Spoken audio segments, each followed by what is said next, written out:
오늘 우리에게 주신 하나님의 말씀 디도서 1장 1절부터 16절까지 말씀입니다. 디도서 1장 1절부터 16절 같이 읽겠습니다. 하나님의 종이요 예수 그리스도의 사도인 나 바울이 사도된 것은 하나님이 택하신 자들의 믿음과 경건함에 속한 진리의 지식과 영생의 소망을 위함이라. 이 영생은 거짓이 없으신 하나님이 영원 전부터 약속하신 것인데 자기 때에 자기의 말씀을 전도로 나타내셨으니 이 전도는 우리 구주 하나님이 명하신 대로 내게 맡기신 것이라. 같은 믿음을 따라 나의 참아들 된 디도에게 편지하노니 하나님 아버지와 그리스도 예수 우리 구주로부터 은혜와 평강이 내게 있을지어다. 내가 너를 그레데에 남겨둔 이유는 남은 일을 정리하고 내가 명한 대로 각성의 장로들을 세우게 하려 함이니 책망할 것이 없고 한 아내의 남편이며 방탕하다는 비난을 받거나 불순종하는 일이 없는 믿는 자녀를 둔 자라야 할지라. 감독은 하나님의 청지기로서 책망할 것이 없고 제 고집대로 하지 아니하며 급히 분내지 아니하며 술을 즐기지 아니하며 구타하지 아니하며 더러운 이득을 탐하지 아니하며 오직 나그네를 대접하며 선행을 좋아하며 신중하며 의로우며 거룩하며 절제하며 미쁜 말씀의 가르침을 그대로 지켜야 하리니 이는 능히 바른 교훈으로 권면하고 거슬러 말하는 자들을 책망하게 하려 함이라. 불순종하고 헛된 말을 하며 속이는 자가 많은 중 할례파 가운데 특히 그러하니 그들의 입을 막을 것이라. 이런 자들이 더러운 이득을 취하려고 마땅하지 아니한 것을 가르쳐 가정들을 온통 무너뜨리는도다. 그레데인 중에 어떤 선지자가 말하되 그레데인들은 항상 거짓만장이며 악한 짐승이며 배만 위하는 게으름뱅이라 하니 이 증언이 참되도다. 그러므로 내가 그들을 엄히 꾸짖으라. 이는 그들로 하여금 믿음을 온전하게 하고 유대인의 허탄한 이야기와 진리를 배반하는 사람들의 명령을 따르지 않게 하려 함이라. 깨끗한 자들에게는 모든 것이 깨끗하나 더럽고 믿지 아니하는 자들에게는 아무것도 깨끗한 것이 없고 오직 그들의 마음과 양심이 더러운지라. 함께 읽겠습니다. 그들이 하나님을 시인하나 행위로는 부인하니 가증한 자요 복종하지 아니하는 자요 모든 선한 일을 버리는 자니라. 아멘. 이것은 하나님의 말씀입니다. 벌써 6월이 시작되었습니다. 6월 달에도 하나님께서 주신 은혜와 평강으로 강건하게 사셨으면 좋겠습니다. 오늘 몇 가지 함께 디도서 1장을 보면서 함께 나누겠는데요. 먼저 1절, 2절, 3절 다시 한번 같이 읽겠습니다. 1절, 2절, 3절 시작. 하나님의 종이요 예수 그리스도의 사도인 나 바울이 사도된 것은 하나님이 택하신 자들의 믿음과 경건함에 속한 진리의 지식과 영생의 소망을 위함이라. 이 영생은 거짓이 없으신 하나님이 영원 전부터 약속하신 것인데 자기 때에 자기의 말씀을 전도로 나타내셨으니 이 전도는 우리 구주 하나님이 명하신 대로 내게 맡기신 것이니라. 1절에 보면 하나님의 종이요 예수 그리스도의 사도인 나 바울이 등장하죠. 그러니까 바울은 정체성이 분명한 사람이었어요. 나는 하나님의 종입니다. 그리고 나는 예수 그리스도께서 보내신 사도입니다. 특별히 이방인을 위해 이방인 전도를 위해 부르심을 받은 사람입니다 라는 자기 정체성이 분명했죠. 살아가면서 이 정체성은 굉장히 중요한 것 같아요. 왜냐하면 내가 흔들릴 때 정체성이 분명하면 내가 어떤 방식으로 어떻게 살아가야 하는지 분명하게 다시 깨닫게 되잖아요. 사도 바울은 자기 인생에 무엇을 향해 가야 하는지 아는 사람이었고 자기 인생의 목적이 무엇인지를 분명히 아는 사람이었죠. 그런데 그 정체성이 분명히 세워지기 위해서 해야 할 일이 있다면 오늘 본문 1절에 나오는 것처럼 하나님과 나 사이에 내가 어떤 존재인가, 그리고 나와 예수님 사이에 내가 어떤 존재인가가 알게 돼 있죠. 즉 하나님과 나, 예수님과 나 관계 속에서 정체성이 분명해진다는 거예요. 그러므로 되게 중요한 것이 있죠. 우리도 인생을 살아가면서 우리도 내가 하고 싶은 것이 있지만 하나님께서 우리에게 맡겨주신 인생의 사명과 목표가 있잖아요. 우리 모두는 하나님께서 사랑하시는 자녀이기도 하지만 하나님께서 이 땅을 살아가면서 우리 인생에 허락하신 사명이 있는 종이기도 하잖아요. 이 두 가지 신분이 우리에게 다 있단 말이죠. 그러므로 이 두 가지 신분의 정체성을 잊지 않고 살아가는 일은 굉장히 중요한데 그 정체성을 잊지 않기 위한 가장 중요한 게 뭐냐 하면 하나님과 나와의 관계, 예수님과 나와의 관계를 계속해서 가져가는 것. 이것이 굉장히 중요한 거죠. 내 인생에 어떤 방향으로 가야 하는가? 내 인생의 목표가 무엇인가? 내 인생에 하나님의 소명이 어떤 것인가를 계속해서 확인하고 그것을 위해서 살아갈 수 있는 방법이 뭐냐 하면 하나님과 내가 어떤 관계에 있는가? 주님과 내가 어떤 관계에 있는가? 이것을 날마다 확인하는 일이 필요한 거죠. 저는 그 일을 잘 감당하는 저와 여러분이 되었으면 좋겠습니다. 그래서 무엇보다 이 땅을 살아가면서 나와 사람들 사이의 관계도 중요하지만 나와 하나님, 나와 예수님, 나와 성령님 이 관계를 중요하게 생각하고 그 관계를 잘 유지해 갈 때 우리가 하나님이 불러주신 사명자요 소명자의 삶을 바르게 살아갈 수 있게 될 수 있을 거라고 믿습니다. 오늘 본문에 등장하는 바울은 자신을 하나님의 종으로 부르고 또 자신을 예수 그리스도의 사도로 부르신 목적이 있다고 분명히 이야기를 해요. 1절과 2절에 등장하는데 세 가지가 나옵니다. 택하신 자들의 믿음을 위해서, 그리고 경건함에 속한 진리의 지식을 위해서, 그러니까 그 믿음을 갖기 위한 필요한 복음의 내용을 위해서라고 보면 되겠죠. 그리고 마지막으로 영생의 소망을 위해서, 이 땅이 아니라 하나님 나라의 영원한 소망을 위해서 내가 부르심을 받았다, 이렇게 이야기를 하죠. 생각을 해보면 본래 사도 바울의 삶은 어떤 삶이었는가? 이것과 전혀 상관없는 삶이었죠. 택하신 자들의 믿음을 위해서 살지 않았고 예수 그리스도를 아는 지식을 위해서 살지 않았고 무엇보다 영원한 하나님 나라의 소망을 두고 살지 않았죠. 사도 바울의 인생 목적은 무엇이었나요? 예수님을 추종하는 사람들을 추적해서 발견해서 재판받게 하고 죽게 하거나 아니면 징계받게 하는 것이 그 인생 목적이었잖아요. 사도행전 9장에 빛으로 오신 예수님을 만난 이후에 그의 인생이 바뀌게 되죠. 그의 이전의 인생은 오늘 본문에 등장하는 목적과는 전혀 다른 사람이었어요. 그런데 하나님과의 제대로 된 관계가 생기면서 예수님과의 바른 관계가 생기면서 성령께서 그가 알고 있는 율법 지식, 그가 알고 있는 말씀에 대한 모든 지식이 예수 그리스도를 아는 지식보다 중요하지 않다는 걸 깨닫게 해주시면서 그의 인생이 새롭게 바뀌게 되었잖아요. 이전에는 사도 바울이 자기 스스로 인생의 목적을 만드는 사람이었죠. 그런데 그 하나님과 그 예수님과 그 성령님의 그 관계가 생긴 이후로부터 자기가 만든 인생의 목적이 아니라 하나님이 만들어주신 인생의 목적을 위해서 살아가는 사람이 되었죠. 이전에는 내가 원하는 삶을 살았지만 지금은 그럼에도 불구하고 주님이 원하시는 삶을 살고자 살아가는 사람이 되었죠. 이 변화가 저와 여러분에게 있게 되기를 주님으로 축복합니다. 앞서 말씀드린 것처럼 주님과 깊은 관계를 가지면 가질수록 내 인생의 정체성이 분명히 드러나게 되고요. 또 하나, 그 관계가 깊어지면 깊어질수록 내 인생의 목적과 내 인생의 소명과 내 인생의 방향이 선명하고 분명하게 드러나게 되는 거죠. 그래서 하나님과 깊은 관계를 가지면 가질수록 내가 누구인지 알게 되고요. 그 하나님과 깊은 관계를 가지면 가질수록 내가 무엇을 해야 하는지, 어떻게 살아야 하는지 알게 됩니다. 특별히 이것을 우리 자녀들에게 가르쳐야 될 것 같아요. 어떤 인생을 살고 싶은지, 어떤 꿈을 갖고 싶은지 다 좋은데 궁극적으로 가장 중요한 건 우리 자녀들이 하나님을 경외하는 인생, 예수님을 깊이 만나는 인생, 성령님과 함께 동행하는 인생이 되는 것이 중요하죠. 바로 그럴 때 그는 그의 인생의 방향을 알게 되고요. 그의 인생의 소명을 알게 되고 그가 원하는 삶이 아니라 주님이 원하시는 삶을 자신의 인생 목적을 갖고 살아가는 사람으로 바뀌게 될 줄 믿습니다. 이 은혜가 저와 여러분에게도 있고 특별히 우리 자녀들에게도 있게 되기를 주님의 이름으로 축복합니다. 4절 말씀 같이 읽겠습니다. 4절 시작.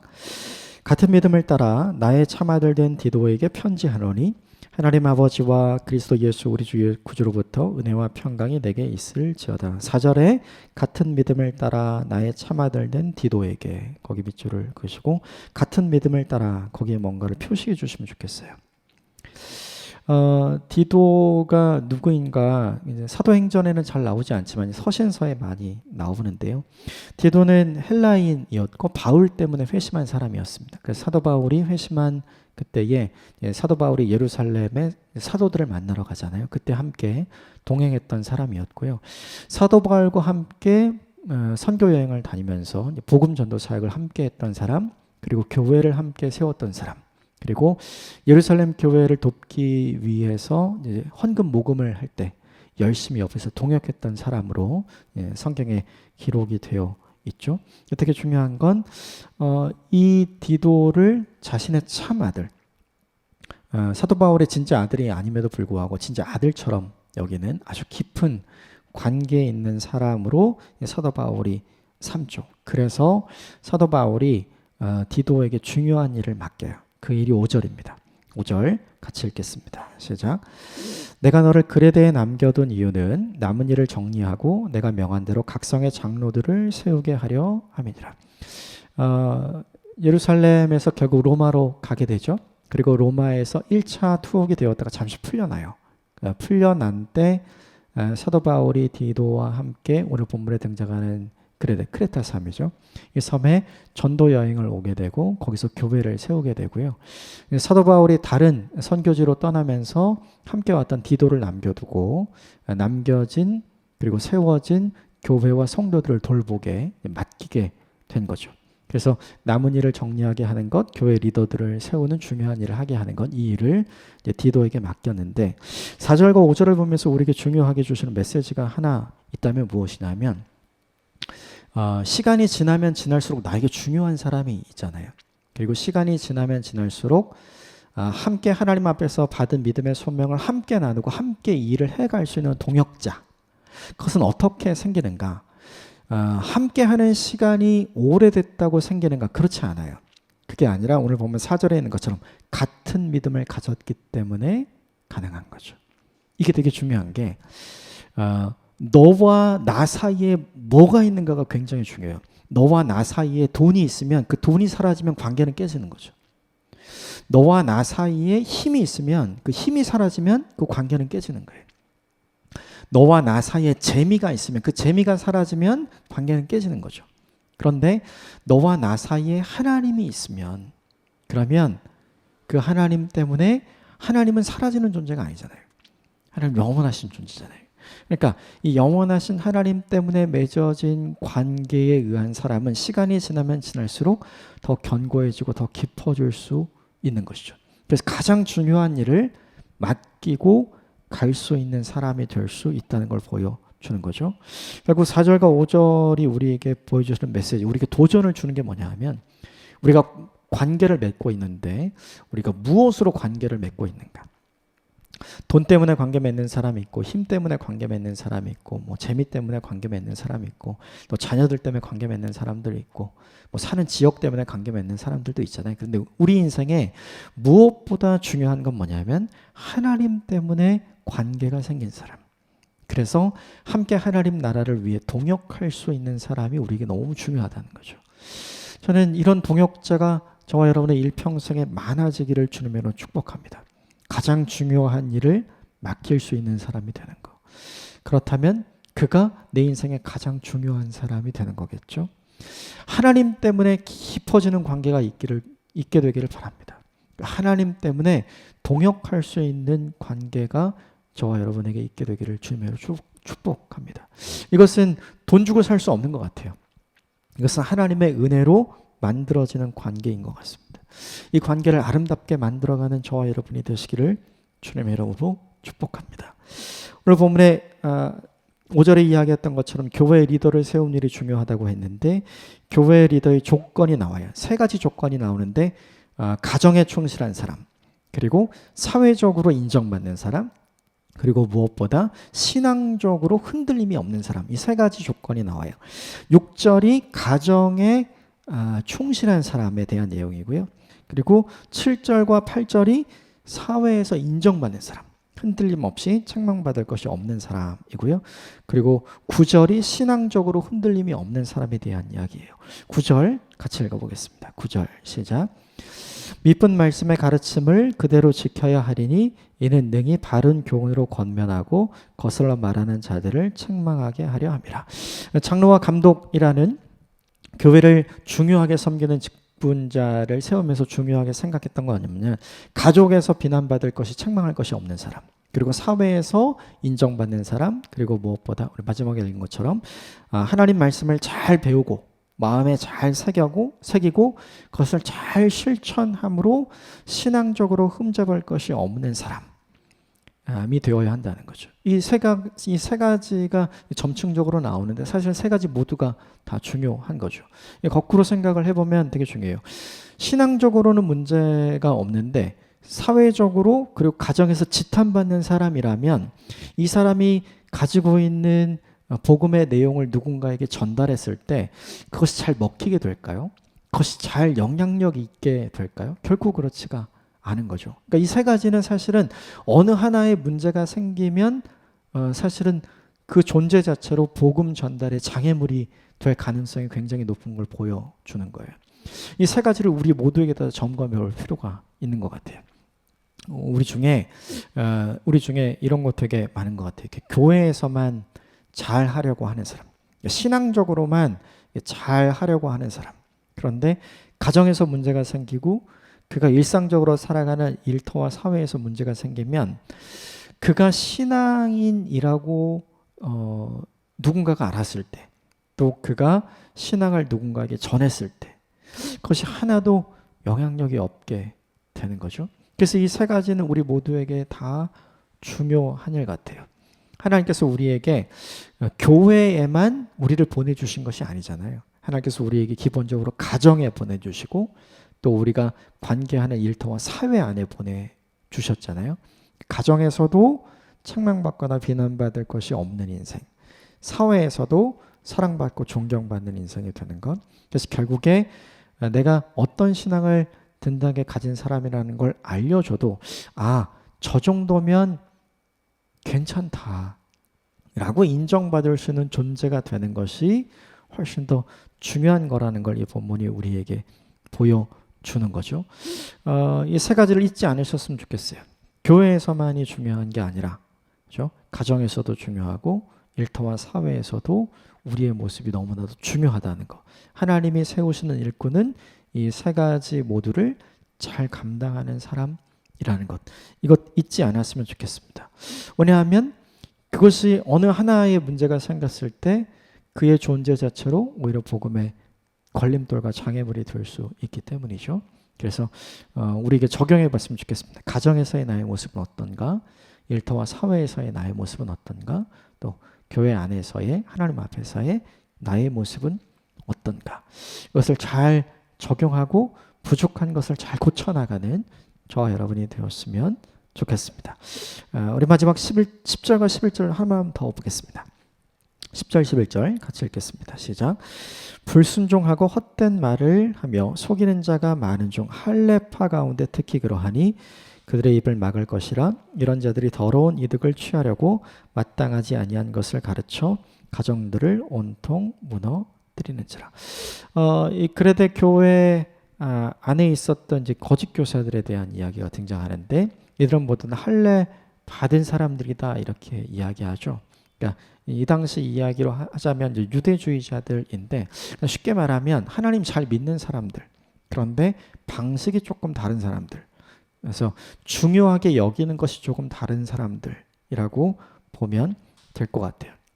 이들이 강조했던 건 뭐냐면 다시 율법을 강조하게 되고 다시 할례를 강조하게 된 거죠. 이거 실천하는 것이 중요하고 이거 아는 것이 중요하고 이거 하는 것이 중요하다. 예수 그리스도 은혜 좋은데 그거 좋은데 거기에 이게 더 있어야 한다 이렇게 이야기하는 사람이에요. 그런데 그들이 그렇게 말하면서 그들의 실제 모습은 어땠냐면 10절과 11절에 보면 그들은 오히려 불순종을 많이 하는 사람이고 헛된 말을 많이 하는 사람이고 거짓말을 많이 하는 사람이고, 그리고 11절을 보면 부정한 이득을 위해서 바르지 않은 것을 가르치는 사람이고 그것 때문에 가정을 온통 무너뜨리는 사람들이다 이렇게 이야기를 하죠. 그들 때문에 가정이 견고하게 세워지는 것이 아니라 오히려 그들 때문에 가정이 무너지게 되고요. 그들이 정직한 하나님의 성품을 보여주는 것이 아니라 야, 저 사람은 그가 믿는 거랑 가르치는 거랑 그가 행하는 게 왜 이렇게 다른가? 이런 생각과 질문을 할 수 있게끔 삶을 보여주는 사람이란 거죠. 이런 사람이 있으면 있을수록 어떻게 되냐 하면 이런 사람들을 바라보는 사람들에 대해서 신앙의 매력을 못 느끼게 되는 거죠. 우리가 항상 잊지 말고 생각해야 되는 게 있어요. 그것은 뭐냐면 세상에 두 종류의 사람이 있습니다. 그리스도인이 있고 비그리스도인이 있고, 그러니까 신자가 있고 비신자가 있는 거죠. 그런데 여기서 한 부류의 사람이 더 생겨요. 엔티 그리스도인. 그러니까 반기독교인이 생기는 거죠. 생각해 봐야 될 것은 반기독교인이 왜 생기냐 하면 비기독교인 때문에 생기는 게 아니에요. 그게 아니라 기독교인들 때문에 생기는 거죠. 그들이 믿고 있는 것과 그들이 말하는 것과 그들이 행하는 것이 전혀 다를 때 오히려 저러면 나는 끝까지 믿지 않겠다라고 생각하는 사람들이 많아지게 되는 것이죠. 이것은 이 당시뿐만 아니라 오늘 우리에게도 적용해야 될 문제이고 오늘 우리도 회개해야 될 문제이고 우리의 삶을 바꿔야 하는 이유가 바로 여기에 있는 거죠. 이들은 믿는 사람이긴 했고 하나님을 아는 사람이긴 했고 하나님 말씀 중요하게 여기는 사람이긴 했고 그렇게 실천하려고 하는 사람이긴 했지만 또 다른 그들의 모습엔 가정에 충실하지 않았고 사회적으로도 인정받지 않았고 신앙적으로 문제 많은 사람이었다는 걸 보여주는 거죠. 이 두 가지 얼굴을 가진 사람이 여전히 지금도 존재하지 않는가 생각하게 됩니다. 그것이 저와 여러분이 되지 않았으면 좋겠습니다. 오늘 이 말씀을 반면교사로 삼아서 내가 어떤 모습으로 살아가야 할 것인지 곰곰이 생각하는 저와 여러분이 되시기를 주님의 이름으로 축복합니다. 몇 가지를 함께 나눴어요. 하나님과 관계가 깊어질 때 우리의 정체성이 분명해집니다. 그리고 하나님의 관계가 깊어질 때 우리 인생의 목적이 선명하게 등장하고 알게 되죠. 그래서 그 인생의 목적을 위해 내가 원하는 삶이 아니라 하나님이 원하시는 삶을 위해 우리는 헌신할 수 있는 사람이 될 수 있다. 이것 잊지 않으셨으면 좋겠고요. 나와 너 사이에 다른 것이 아니라 하나님이 있는 관계를 아름답게 만들어가는 사람이 되시길 바랍니다. 그러면서 함께 협력해서 하나님의 나라를 만들어갈 수 있고 가장 중요한 일을 맡길 수 있는 사람을 만들어내는 일, 여기에 집중하는 저와 여러분이 되었으면 좋겠습니다. 또 하나, 일꾼을 세울 때 리더의 조건이 있었죠. 가정적으로, 사회적으로, 신앙적으로. 이 세 영역 모두 다 하나님께서 원하시는 수준이 있었죠. 그 수준으로 우리를 날마다 아름답게 가꾸어가는 것 잊지 않았으면 좋겠고요. 마지막으로 오늘 10절과 11절에 등장하는 이 할례파, 할례를 받았지만 신앙은 있지만 하나님의 말씀은 중요하게 생각하지만 그들이 말하는 것과 그들의 실제 삶은 전혀 달랐던 이중적인 신앙과 삶의 모습을 보여주었던 본문의 사람들을 반면교사로 삼아서 이것을 담지 않는 저와 여러분이 되시기를 주님의 이름으로 축복합니다. 함께 기도하겠습니다.